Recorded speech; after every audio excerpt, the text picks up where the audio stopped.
Welcome to Manitowoc Garage. In today's video, we'll be discussing the steering pump indicator lamps on the GMK4100L-1.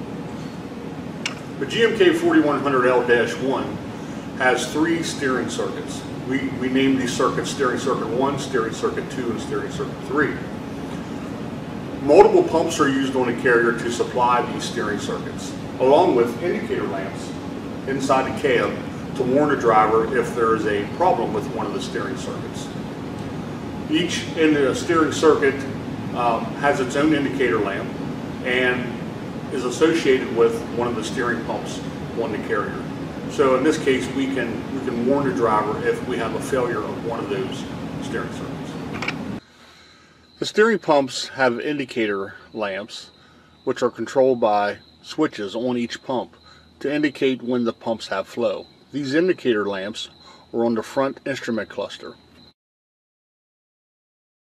With the carrier ignition switched to the on position only and the engine not running, we see all three of the steering circuit indicator lamps are on.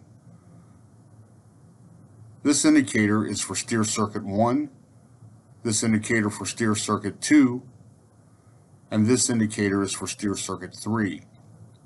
All three lamps are currently on because the carrier engine is not running. With the engine not running, the pumps driven off the engine are not producing any oil flow. Once the carrier engine is started, the pumps for steering circuit 1, steering circuit 2 will start producing oil flow. This oil flow will trigger the indicator flow switches for steer circuit 1, steer circuit 2, and turn off the indicator lamps. Next, we will start the carrier engine, and we will see steering circuit 1 and 2 lamps are now turned off, indicating we have pump flow for both of these circuits. We see steer circuit 3 lamp is still on because the pump for this circuit is driven off of the transfer case.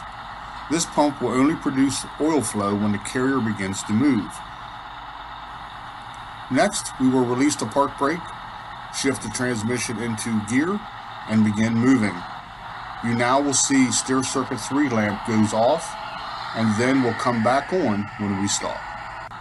Steer circuit 3 lamp will remain off when the carrier is moving and will come on anytime the carrier comes to a stop. If these steering circuit lamps indicate a possible problem, the crane should be diagnosed by an authorized technician and repairs made as needed. Thanks for tuning in to Manitowoc Garage. Be sure to tune back in for future videos.